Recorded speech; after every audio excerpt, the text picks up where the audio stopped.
capítulo 8 da carta aos Romanos, e versículo 35 a seguir.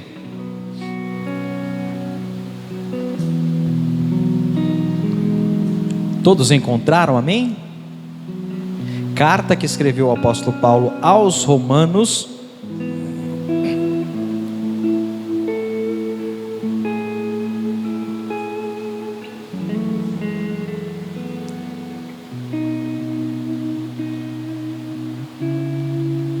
capítulo de número 8 e versículo 35. Amém, meus irmãos? Vamos proceder à leitura.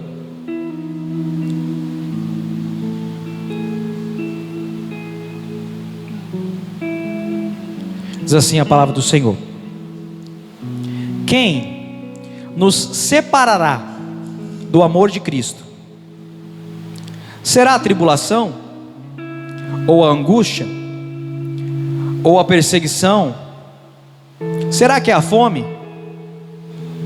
Ou será a nudez? Ou será o perigo? Ou será a espada? Como está escrito: por causa de ti somos mortos todo dia, somos considerados como ovelhas indo para o matadouro. Mas em todas estas coisas somos mais do que vencedores por meio daquele que nos amou. Porque eu estou convencido de que nem a morte, nem a vida, nem os anjos, nem os principados, nem tampouco as potestades, nem as coisas do presente, nem as coisas do porvir, nem altura, nem profundidade, nem alguma outra criatura será capaz de nos separar do amor de Deus que está em Cristo Jesus, o nosso Senhor. Amém, meus amados? A carta que escreveu Paulo aos Romanos, uma carta bastante interessante. É evidente que Paulo não estava escrevendo aos de nacionalidade romana, mas estava escrevendo àqueles que estavam em Roma, os irmãos que estavam em Roma. E num tempo como esse de perseguição à igreja, não era fácil estar em Roma. Num tempo como esse, de bastante tribulação, não era fácil estar em Roma. Roma era a capital da perseguição aos cristãos. Imagine, como o assunto do momento é o Covid-19, seria como se você estivesse em Nova York, atual epicentro da pandemia. Só se mudou. Mudou, minha esposa? Tá, continua sendo Nova York. Já foi Wuhan, na China. Depois foi Bérgamo, na Itália. E agora é Nova York. Então, o epicentro da perseguição aos cristãos estava, Irmaline, em Roma. E Paulo escreve essa epístola e envia aos romanos, aqueles irmãos que estavam em Roma. E para quem se encontra angustiado, para quem se encontra em tribulação, parece que são poucas as palavras que mudam a sintonia daquele que se encontra em tribulação. Me parece que são poucas as palavras que têm a capacidade de transformar a angústia em esperança. Mas Paulo, irmão Júnior, era um habilidoso com as palavras. Paulo sabia falar. Paulo sabia como organizar o discurso, a fim de que aquele discurso tivesse um impacto positivo na vida de quem lesse e ouvisse essas palavras. Paulo era exímio com as palavras do Senhor. Por quê? Por dois fatores principais ou primordiais. Primeiro, Paulo, apesar de não parecer, quando alguém o via, à vista daquilo que ele representava, a sua aparência, Paulo era erudito. Paulo era um grande conhecedor da lei, da Torá. Por quê? Crescera aos pés. O que quer dizer isso? Cresceu aos pés. Teve um mestre, teve quem o ensinasse. Ele foi adotado, vamos dizer assim, na fé, por um escriba chamado Gamaliel, doutor da lei, sábio sobremaneira, membro dos principais anciãos de Israel, membro da elite dos escribas. E ele cresceu, Paulo cresceu aos pés de Gamaliel, sendo ensinado e aprendeu muito bem. Portanto, conhecia muito da lei. Só que Paulo chega em um momento da sua vida que ele diz que tudo aquilo que ele havia aprendido, quando ele conheceu a Cristo, irmã Nayara, isso se tornou estrume. Para ele não servia de nada o que ele tinha aprendido, se ele não tivesse o segundo fator importante que eu vou elencar nessa noite. O segundo fator, e o mais importante, é que Paulo tinha experiência com Cristo. Isso é o que fazia diferença. Era a unção que estava posta sobre a vida de Paulo, quando Jesus disse para o servo Ananias, dizendo assim: olha, vai à rua chamada direita, lá em Damasco, que lá está um servo chamado Paulo.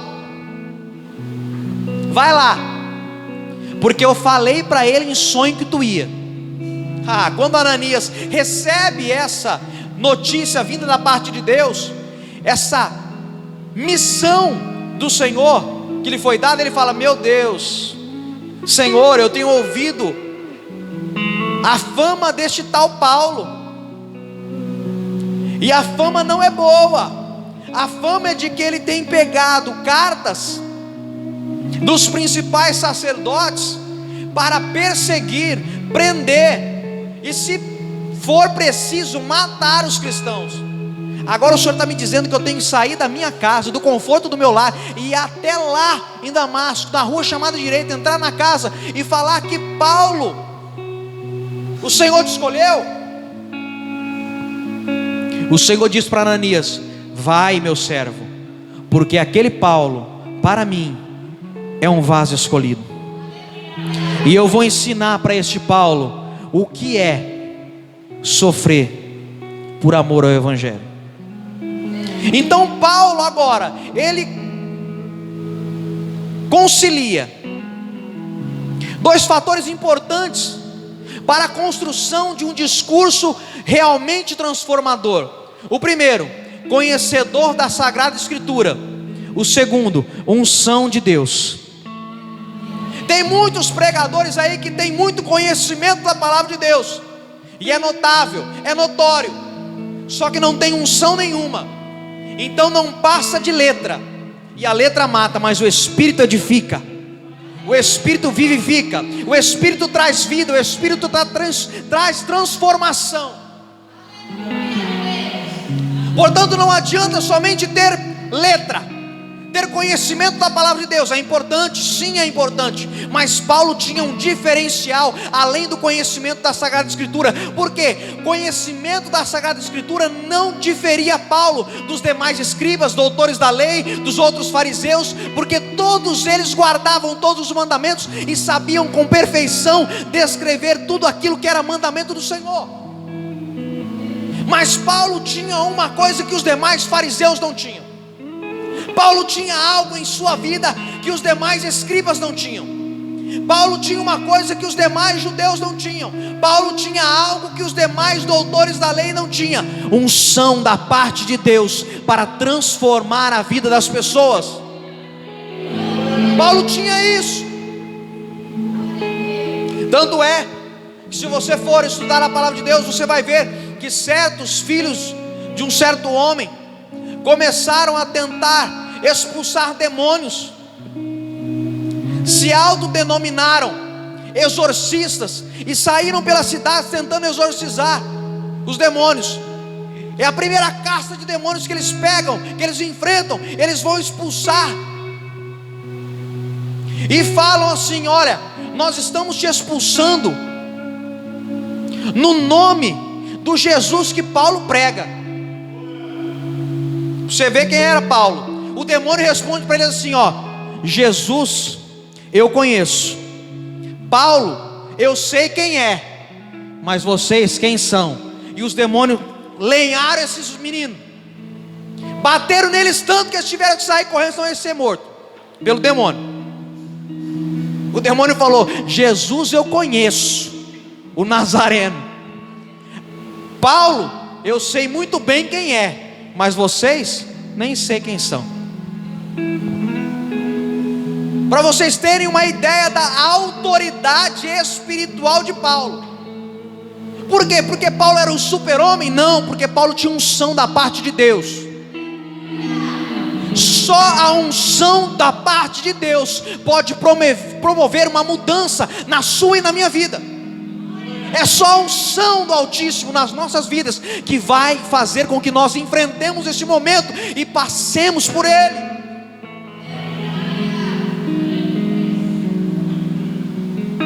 O momento é difícil, o momento não é fácil, mas o capítulo 8 de Paulo, que ele construiu como se fosse um pintor pintando um quadro, e cada versículo fosse uma pincelada de Paulo fazendo uma obra-prima. Porque o capítulo 8 começa, irmã linda, da seguinte forma: portanto agora nenhuma condenação há para aqueles que estão em Cristo Jesus, que não andam segundo a carne, mas segundo o Espírito de Deus. Os irmãos estavam lá em Roma, sujeitos às condenações, missionária Camila. Mas Paulo vem dizendo para eles: ó, tenham fé, tenham esperança, porque nenhuma condenação há para aqueles que estão em Cristo Jesus. Nenhuma condenação há para aqueles que não andam segundo a carne, mas andam segundo o Espírito. Está na carne, vai sofrer as condenações da carne. Está no Espírito, nenhuma condenação há para a tua vida. E ele continua dizendo: porque a lei do Espírito é vida. Não houve nem glória a Deus? A lei do Espírito é vida. A lei do Espírito é vida em Cristo Jesus. E a lei do Espírito de vida em Cristo Jesus me livra da lei do pecado e da morte. Está entendendo que tem duas leis? Está entendendo que Paulo configura dois tipos de lei: lei da vida e lei do pecado e da morte. Ele fala: a lei do Espírito é vida em Cristo Jesus, e ela livra da lei do pecado e da morte. Meu Deus. A lei do pecado e da morte é uma lei inferior à lei do Espírito de vida. Existe uma lei de pecado e morte, e seria como se ela fosse sancionada por um prefeito. O mundo jaz no maligno. Satanás tem a sua autoridade, não podemos negar. Todavia, a lei do pecado e da morte vem para subjugar os homens que não estão enquadrados na lei do Espírito da vida em Cristo Jesus. Mas a partir do momento que eu levanto a minha mão e digo: Senhor Jesus, eu te aceito como Senhor da minha vida, passa a vigorar na minha vida, não mais a lei do pecado e da morte, mas a lei do Espírito e da vida em Cristo Jesus. Agora, por isso que nenhuma condenação há para a minha vida, porque eu estou segundo o Espírito e não segundo a carne. Agora que a lei do Espírito e da vida opera em mim, ela aniquilou a lei do pecado e da morte. E Paulo continua com as suas pinceladas nessa obra de arte, dizendo: porquanto o que a lei não podia fazer, visto que estava fraca na carne,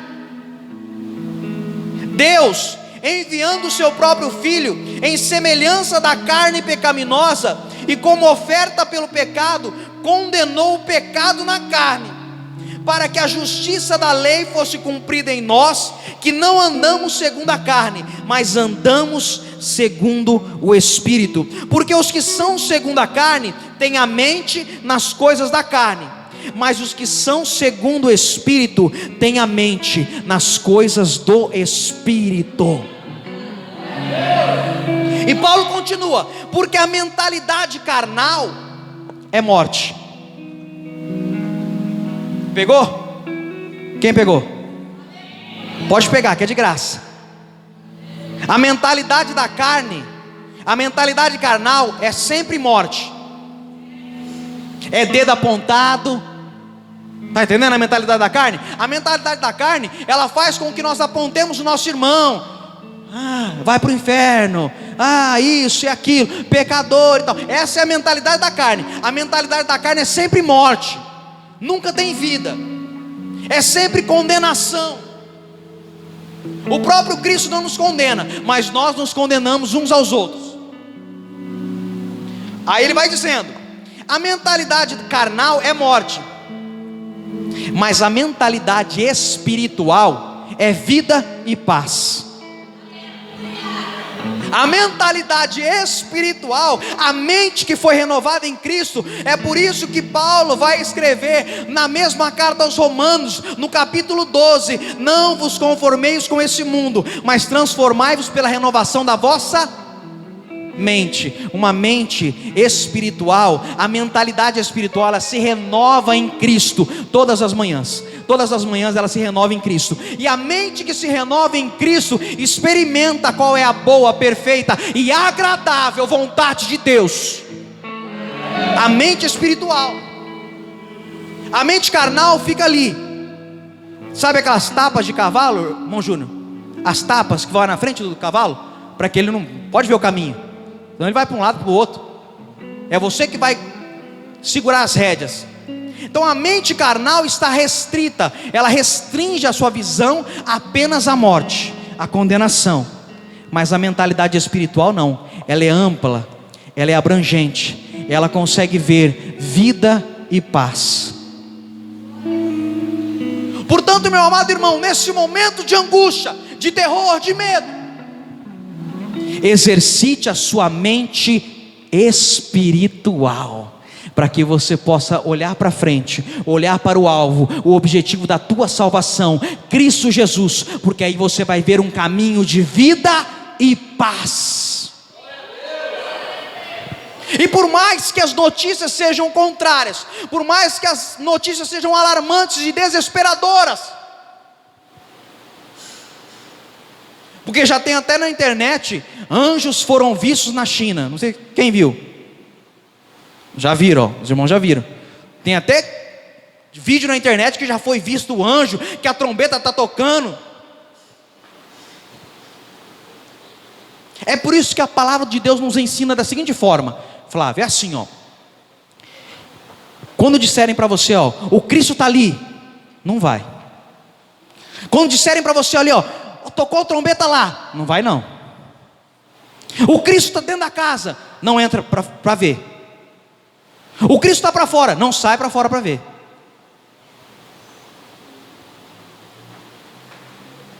O Senhor conhece o que são seus.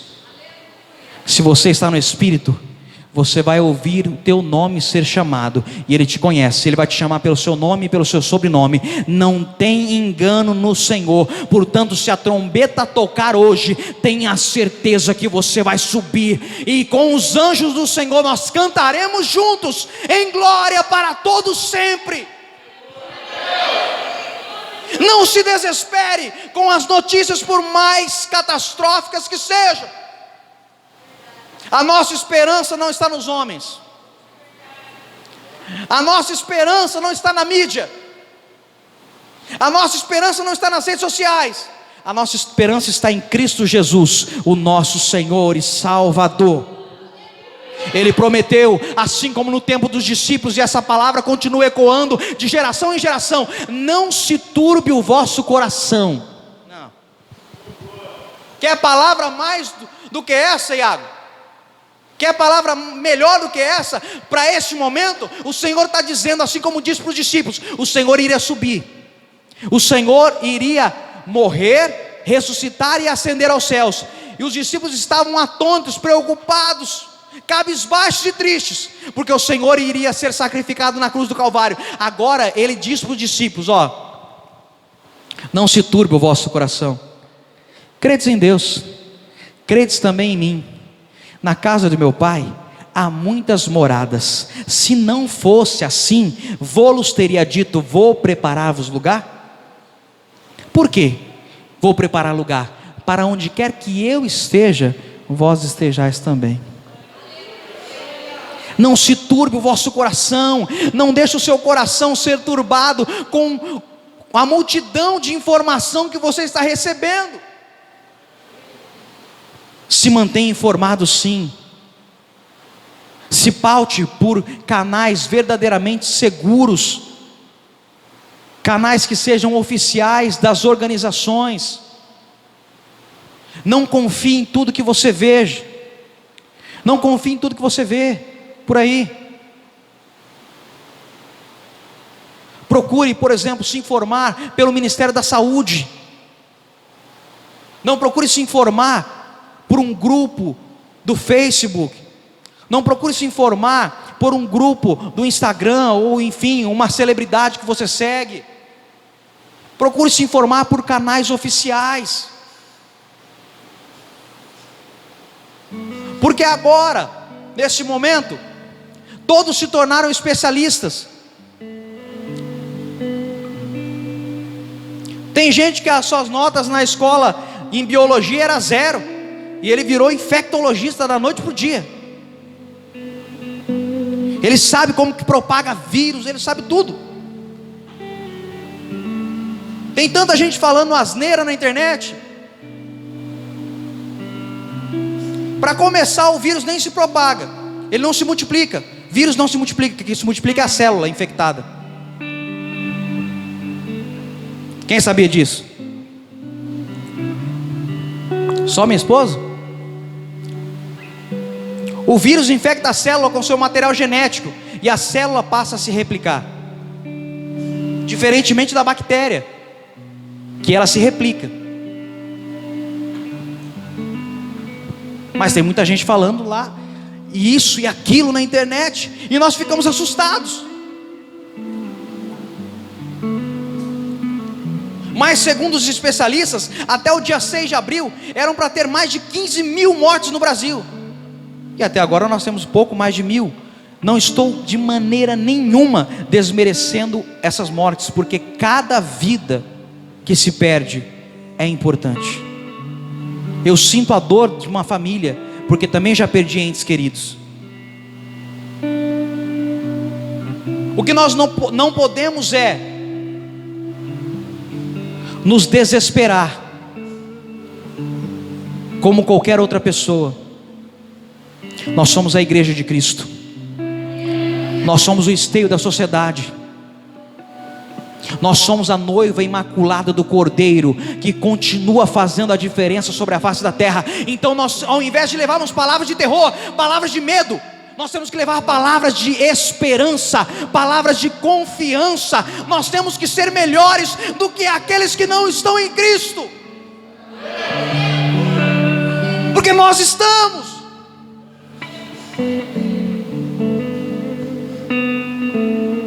Portanto, quando alguém vir desesperado ao seu encontro, pedindo uma palavra de conforto, não diga para ele: é verdade, meu irmão, eu estou assustado, eu estou com medo, as coisas... Não, diga para ele: mas Cristo é o que nos dá a vitória. Cristo vai fazer com que nós passemos por esse momento difícil, cantando o hino da vitória. É o momento de nós evangelizarmos. Diga a essa pessoa desesperada: o que você precisa é Cristo na sua vida, pois Ele vai te dar a segurança que você precisa. Cristo é a nosso escudo e a nossa fortaleza, o nosso socorro, bem presente na hora da angústia. É o momento de você exercer o seu papel como filho de Deus. É o momento de você fazer a diferença. É de você mostrar a sua diferença para o mundo. Não é momento da pessoa chegar em você e falar assim: meu Deus, está ruim. E você fala assim: vai ficar pior. Não, irmão. Não vai não. Porque quando ficar pior, eu quero estar com Cristo nas alturas, cantando o hino da vitória.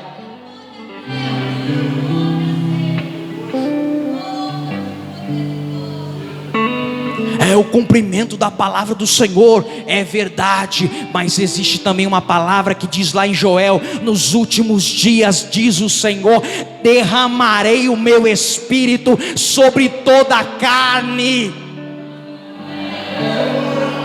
Por que eu posso crer na catástrofe e não crer num grande avivamento da parte de Deus?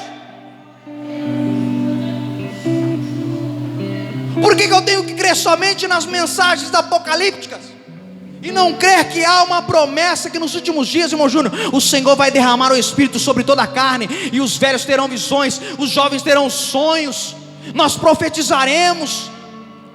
Porque ainda um último avivamento não pode acontecer. Porque um avivamento assim como foi na Rua Azusa, porque senão um avivamento como foi com John Wesley, por que não? Por que não? Jesus Cristo é o mesmo ontem, hoje, será eternamente. Passarão os céus e a terra, mas as palavras do Senhor, essas não passarão. Eu continuo crendo que o Senhor vai derramar o seu Espírito, vai chacoalhar essa sociedade, vai chacoalhar o planeta Terra, e vai mostrar que Ele ainda continua Rei e Senhor.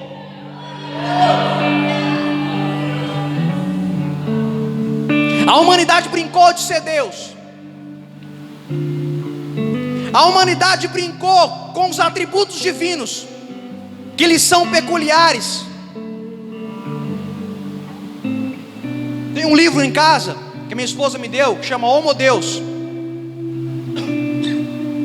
É de um judeu, cientista judeu, que não tem um contexto religioso, mas ele fala muito sobre a questão dos homens assumir as atribuições de Deus nas suas atividades. Deus capacitou o homem para fazer todo tipo de ciência, mas o homem, com a sua mania de grandeza, extrapolou aquilo que estava ao nosso alcance. Mas ele continua com a coroa de Rei dos Reis e Senhor dos Senhores. A coroa nunca mudou de cabeça. A coroa está na cabeça daquele que é Rei e Senhor.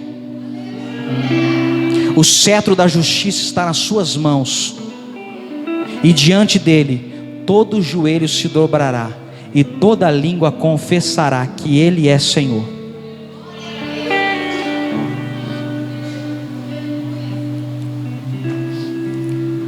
Paulo vai dizer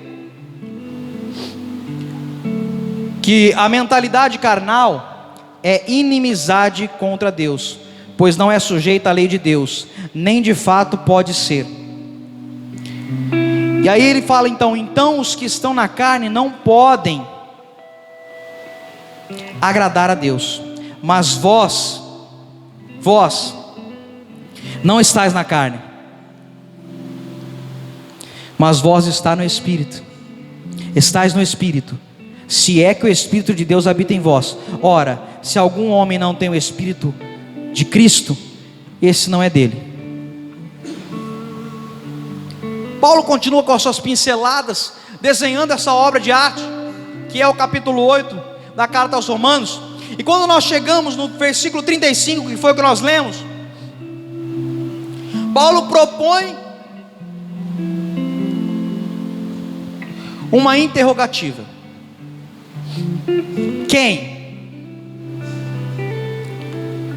quem nos separará do amor de Cristo?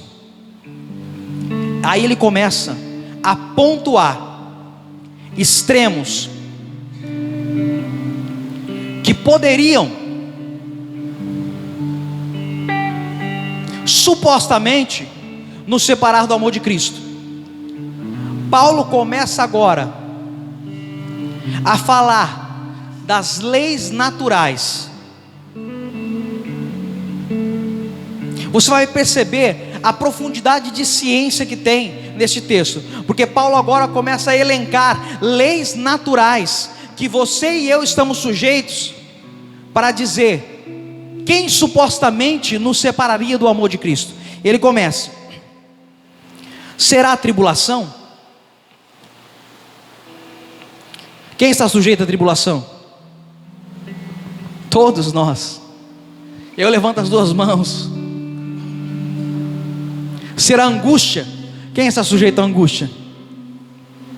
Quem está sujeito à angústia? Depressão. Quem está sujeito? Síndrome do pânico. Tristeza profunda. Sentimento suicida.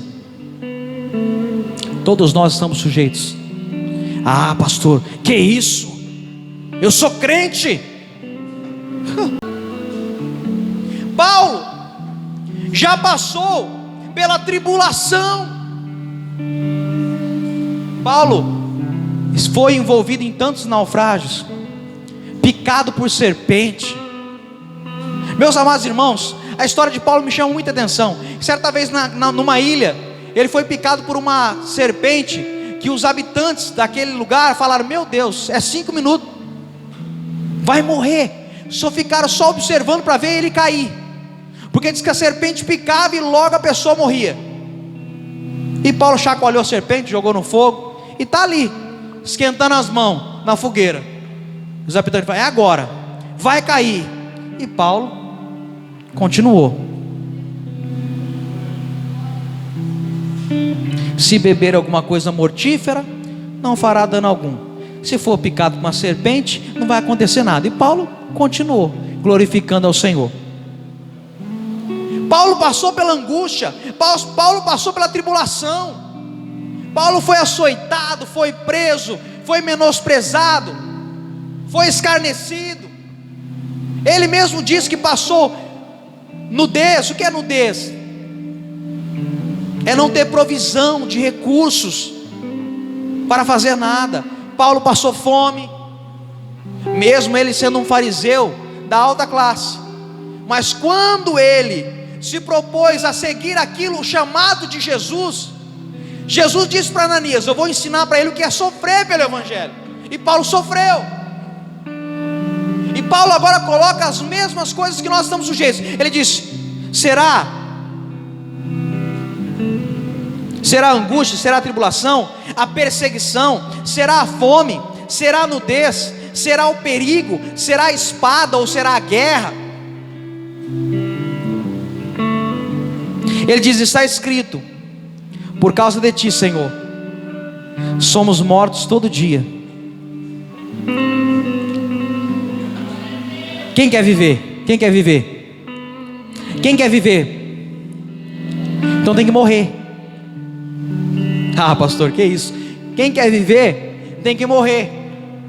Morrer para a carne, morrer para o mundo, morrer para a velha prática, para poder viver para Cristo. Ele fala: com Cristo, se nós estivermos em Cristo, Flávio, nós somos mortos todos os dias nós morremos, morremos para o desejo da nossa carne, para viver para Cristo. E todos os dias ele diz: somos considerados como ovelhas que vai para o matadouro. Assim foi Cristo, como ovelha muda levada ao matadouro, não abriu a boca. Mas em todas essas coisas, todas, angústia. Quem já passou por angústia? Tribulação, depressão, nudez, fome, perseguição. Então Paulo está falando para você e para mim nessa noite. Paulo está dizendo assim: em todas essas coisas nós somos mais do que vencedores. Por quê? Por causa daquele que nos amou. Ele nos amou. Então em todas essas coisas nós somos mais que vencedores. Por quê? Quando Ele derramou o seu sangue naquele madeiro, quando Ele derramou o seu sangue naquele madeiro, Ele estava dizendo: olha, a Rosa vai passar tribulação, a Rosa vai passar perseguição, a Rosa vai passar luta, mas em todas essas coisas ela é mais do que vencedora, porque o meu amor está nela, o meu amor está nela, o meu amor está na Nayara, o meu amor está na Aline, o meu amor está na Mirelle, o meu amor está na Camila, o meu amor está em vós. Aleluia! No mesmo 14 de João ele vai dizer: se vós estiverdes em mim e as minhas palavras estiverdes em vós, você vai pedir o que for e o Pai lhe concederá. Por quê? Porque o amor dele está em nós, o amor dele está em nós. Somos mais do que vencedores por meio daquele que nos amou. É magnífico, é maravilhoso, porque ele diz assim: porque eu estou convencido. Em algumas traduções vai dizer: estou certo de que nem a morte. Meu Deus, ele já começa por morte. Ele já começa por morte. Você perdeu um ente querido. Você perdeu um ente querido, ou alguma coisa morreu dentro de você. Paulo já começa a dizer: a morte não pode te separar do amor de Jesus. Sabe por que a morte não pode?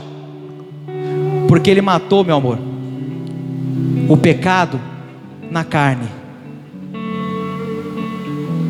Foi através da morte que Ele aniquilou o pecado.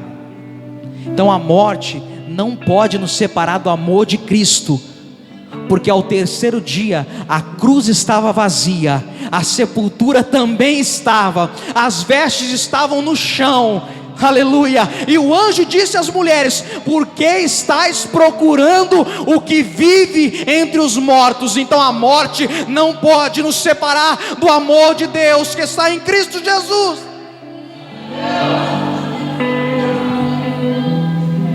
Ele não está aqui, Ele não está nesse ambiente de morte, Ele ressuscitou. Pode ir lá avisar, avisa o Pedrão lá, avisa o Pedrão que quando o galo cantou ele já tinha me negado 3 vezes. Pode avisar ele, pode avisar ele que eu quero ele aqui, porque ele pode ter me negado, mas eu permaneço fiel para com ele. Avisa ele lá. Foram avisar, Tomé não estava lá, Tomé chegou depois. Tomé falou assim: eu só acredito se eu ver. Jesus falou: é para já. Corpo glorificado, passou pelas paredes, mas não era um fantasma, era palpável. Falou para Tomé: vem cá, Tomé, você não acreditou, mas eu continuo fiel para contigo, porque o meu amor está em você.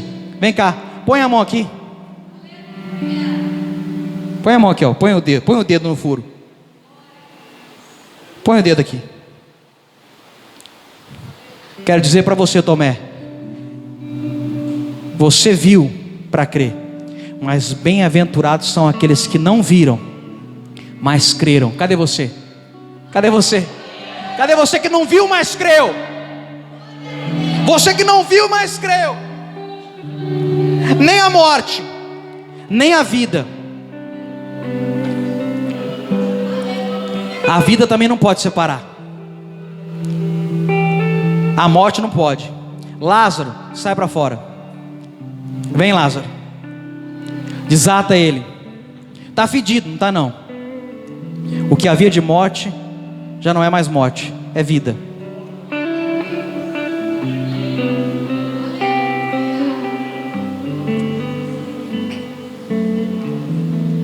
Jesus recebe a notícia que Lázaro tinha morrido. Mesmo assim, ele espera alguns dias para ir. Quantos dias ele esperou? Quantos? Já era de 4 dias, mas ele recebe a notícia e fica ainda mais. Quantos dias naquele lugar? No total, Jesus levou 3 dias para chegar lá. Por quê? Esse vai ganhar um ponto positivo lá no ITAD, se souber a resposta. Minha esposa já sabe o que eu falei para ela. Alguém sabe porque Jesus esperou? Muitos disseram assim: Jesus esperou, poxa, não podia ter lá atendido Lázaro. Até a irmã de Lázaro falou assim: Jesus, se eu estivesse aqui quando eu mandei a mensagem, ele não teria morrido. Havia uma crença entre os judeus, devido a uma doença, que a pessoa ficava até 3 dias morta e depois voltava à vida. O coração não parava de bater, mas ele ficava num estágio de batimento tão reduzido que a pessoa era declarada como morta e depois voltava à vida. Então 3 dias era o máximo que a pessoa ficava, quem passava por essa enfermidade, e depois voltava à vida. Não é que voltava, estava viva, mas estava decretado como morte. O Senhor chega depois de 4 dias. Tinha um propósito. Era para provar as suas palavras: eu sou a ressurreição e a vida. Aquele que crê em mim, ainda que esteja morto, viverá. Então nem a morte, nem a vida, nem os anjos, nem os principados, nem as potestades, nem as coisas do presente, nem as coisas do porvir, nem a altura, nem a profundidade, nem alguma outra criatura, meus amados irmãos, nem vírus, nem bactéria, nem fungo, nem protozoário, nem ácaro, nenhum micro-organismo, nenhum macro-organismo, nenhuma outra criatura será capaz de nos separar do amor de Deus que está em Cristo Jesus, o nosso Senhor. Que Deus abençoe a sua vida poderosamente com essa palavra. Guarde essa palavra. Seja um propagador de fé, não seja um propagador de más notícias, porque você é um propagador do Evangelho, e Evangelho é novidade ou boas novas. Só tem boa notícia aquele que se renova em Cristo todos os dias. Amém?